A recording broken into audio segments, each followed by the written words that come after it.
Hello dear students, कल अपन ने पढ़ा था गाउस के नियम। आज अपन पढ़ेंगे गाउस के नियम के अनुप्रयोग। देखो गाउस का नियम कैसे यूज आता है। कोई भी सममित आवेश वितरण है, उस सममित आवेश वितरण के कारण किसी बिंदु पर विद्युत क्षेत्र की तीव्रता ज्ञात करने के। अब यहाँ पर सममित आवेश वितरण के कारण किसी बिंदु पर विद्युत क्षेत्र की तीव्रता ज्ञात करनी है, तो वहाँ पर अपन एक गॉसियन पृष्ठ की कल्पना करते हैं और इस गॉसियन पृष्ठ का आकार बेलनाकार, गोलाकार कैसा भी हो सकता है। और जो गॉसियन पृष्ठ की अपन ने कल्पना करी वो कैसा होना चाहिए। उस गॉसियन पृष्ठ के प्रत्येक बिंदु पर विद्युत क्षेत्र की तीव्रता का परिमाण एक समान होना चाहिए और उसके किसी भाग का जो क्षेत्रफल है उसकी दिशा विद्युत क्षेत्र की दिशा में होनी चाहिए या फिर उसके लंबवत होनी चाहिए।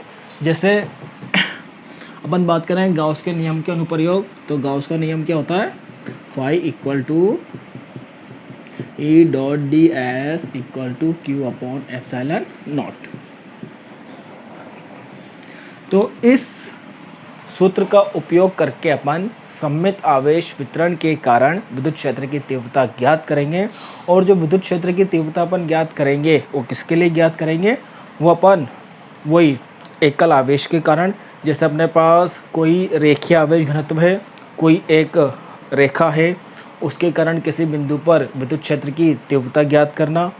दूसरा कोई पट्टिका है, कोई अपने पास एक समतल है, तो वो समतल तो पट्टिका है तो चालक पट्टिका और अचालक पट्टिका।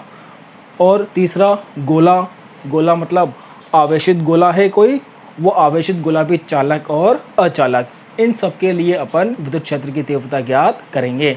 यहाँ पर अपन पहले जो इसका प्रथम अनुप्रयोग पढ़ेंगे वो है अनंत विस्तारित रेखीय आवेश के कारण किसी बिंदु पर विद्युत क्षेत्र की तीव्रता।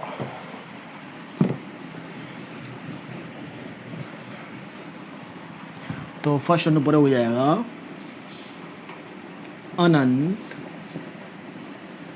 रेखीय आवेश के कारण किसी बिंदु पर विद्युत क्षेत्र। ठीक, ये अपने पास रेखीय आवेश या फिर अपन बोल सकते हैं इसको आवेशित तार। ये रेखीय आवेश अपने पास आवेशित तार हो सकता है। ठीक, आवेशित तार, देखो ये अपने पास आवेशित तार है और ये अपने पास अनंत रेखीय है। इस पर जो आवेश है वो अपन ने मान लिया प्लस आवेश है। इससे किसी बिंदु पर, इस बिंदु P पर अपन को विद्युत क्षेत्र की तीव्रता ज्ञात करनी है।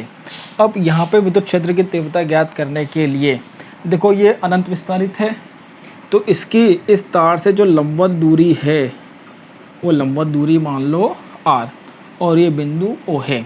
अब ये तो अनंत है, ऊपर भी जा रहा है अनंत, नीचे भी जा रहा है अनंत। अब अपन इस तार में कोई भी दो अल्पांश ले लें, A1 एंड A2।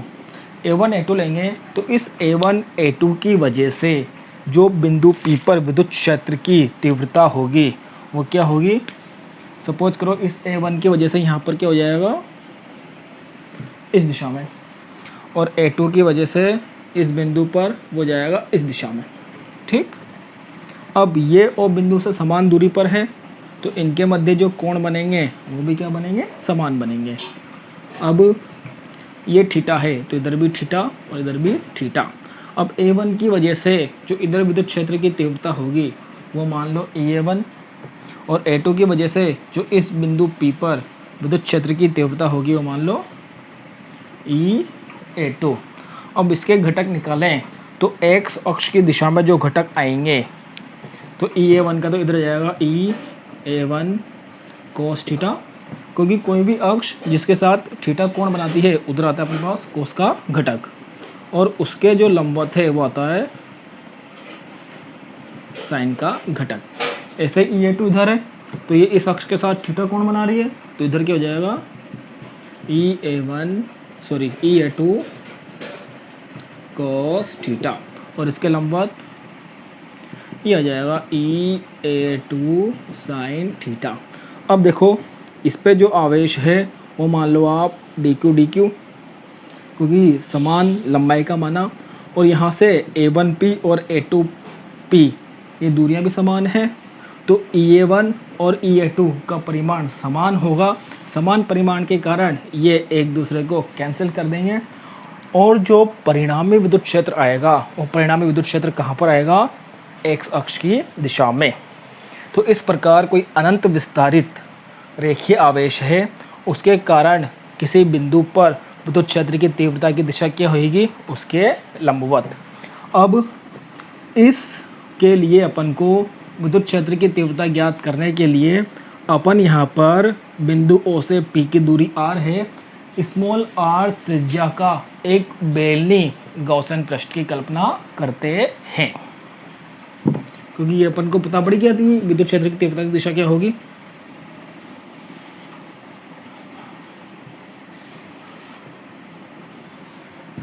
तो ये मान लो ये स्मॉल l लंबाई का ये अपने पास अनंत विस्तारित है, तो अपन ने अल्पांश ले लिया।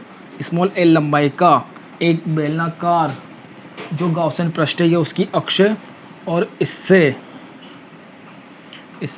r दूरी पर बिंदु P पर अपन को विद्युत क्षेत्र की तीव्रता ज्ञात करनी है। तो अपन कैसे ज्ञात करेंगे, एक बेलनाकार गॉसन पृष्ठ की रचना करेंगे। अब इधर r, तो इधर भी क्या होगा, ये r,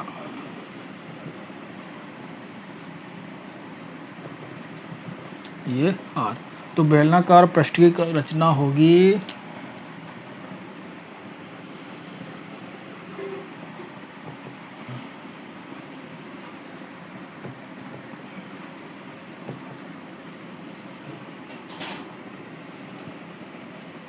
ये बेलनाकार पृष्ठ की रचना हो गई। अब देखो तो विद्युत क्षेत्र की तीव्रता की दिशा है इस P बिंदु पर, तो यहाँ से विद्युत क्षेत्र की तीव्रता की दिशा तो क्या होगी, उसकी दिशा होगी अपने पास ये E।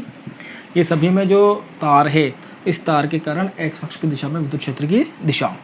अब जो बेलनाकार गॉसन पृष्ठ बना, वो जो बेलनाकार गॉसन पृष्ठ है, देखो बेलनाकार कैसे बना, मान लो एक लंबाई है, वो लंबाई मान लो बढ़ती जा रही है, लंबाई बढ़ेगी तो इधर से ही बढ़ेगी और इधर से ही बढ़ेगी, तो शेप कैसा होगा उसका आकार, बेलनाकार। अब ये अपने पास एक बेलनाकार है। अब देखो जो बेलन है इसके 3 पृष्ठ होंगे, एक तो ऊपर वाला, एक नीचे वाला, और एक ये वक्र पृष्ठ अनुप्रस्थ काट का क्षेत्रफल। तो जो संपूर्ण बेलनाकार पृष्ठ है उसको अपन कुल 3 भागों में विभाजित कर सकते हैं। कैसे, देखो ये तो है एक पृष्ठ ऊपर वाला, इसको मान लो आप S1 और इसकी दिशा होगी ऊपर की तरफ DS1। देखो अपन जानते हैं क्षेत्रफल की दिशा क्या होती है, क्षेत्रफल की दिशा क्या होती है, जो पृष्ठ है उसके तल के लंबवत। ऐसे ही ये मान लो S2, इसकी दिशा नीचे DS2, और एक यहाँ पर अल्पांश मान लेते हैं अपन, ये अल्पांश, इसका क्षेत्रफल S3 और इसकी जो दिशा होगी वो ये पूरा S3 है, इसकी दिशा इस साइड हो जाएगी DS3। तो यहाँ पे देखना जो ये DS1 और E एक दूसरे के लंबवत है, DS2 और E एक दूसरे के लंबवत है, और DS3 और E एक दूसरे के समांतर है। यहाँ पर अपन जानते हैं गाउस के नियम से phi equal to E dot ds equal to Q upon epsilon naught.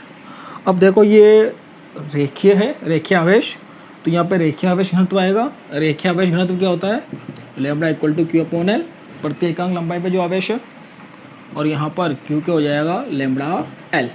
तो इस Q का मान यहाँ रख देंगे, Q का मान यहाँ रखते हैं क्या हो गया, E dot ds S lambda L upon epsilon naught. अब जो ये E डॉट ds है ये पृष्ठ के लिए 3 पृष्ठों में विभाजित है, तो ये क्या हो जाएगा E dot D S S1 plus E dot D S S2 plus E dot D S S3 equal to lambda L upon epsilon naught. अब यहाँ पर जो S1 S2 है इसके लिए तो विद्युत क्षेत्र की तीव्रता और जो क्षेत्रफल है उसके बीच में कोण कितना है 90 डिग्री का, और S3 के लिए 0 डिग्री का। तो ये क्या बन जाएगा,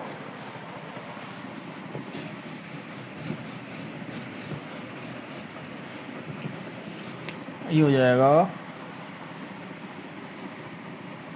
S1 EDS cos 90 plus S2 EDS cos 90 plus S3 EDS cos 0 equal to lambda L upon epsilon naught. इसकी वैल्यू 0, इसकी वैल्यू 0 और cos 0 की वैल्यू होती है 1, तो ये हो जाएगा 0 plus EDS equal to lambda L upon epsilon naught. अब यहाँ से देखना, जो विद्युत क्षेत्र की तीव्रता है तो संपूर्ण गाउसियन पृष्ठ है उस पर विद्युत क्षेत्र की तीव्रता क्या होगी, एक समान। तो ये E यहाँ से बाहर आ जाएगा, ये E बाहर आया, ये ds equal to lambda L upon epsilon naught. अब जो ds है ये संपूर्ण वक्र पृष्ठ, और वक्र पृष्ठ का क्षेत्रफल क्या होता है, अनुप्रस्थ काट का क्षेत्रफल वो होता है बेलन के लिए ds इक्वल टू 2πr_l।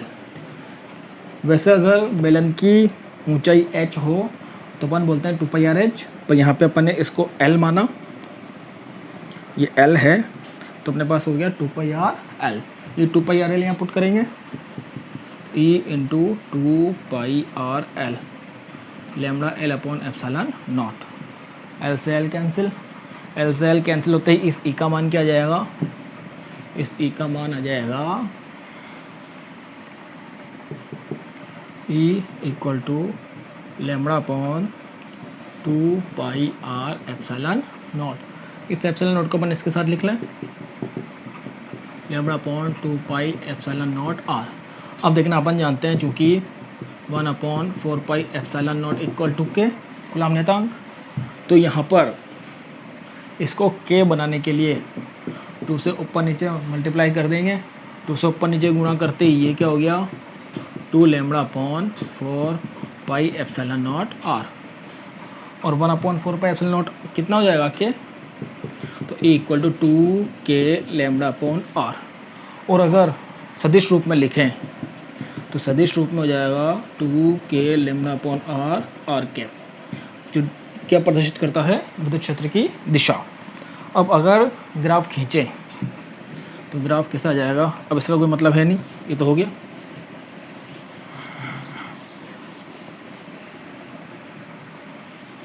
अब अगर अपन इसके वक्र खींचें तो देखना ई और लेमडा, ए लेमडा के बीच में जो वक्र है वो क्या होगा कि वो समानुपाती है, तो ये जाएगा समानुपाती। और ई तथा आर के बीच में वक्र खींचे तो कैसा होगा, व्युत क्रमानुपाती। तो इस प्रकार कोई अनंत रेखीय आवेश है उसके कारण किसी बिंदु पर विद्युत क्षेत्र की तीव्रता अपन ज्ञात कर सकते हैं। Thank you.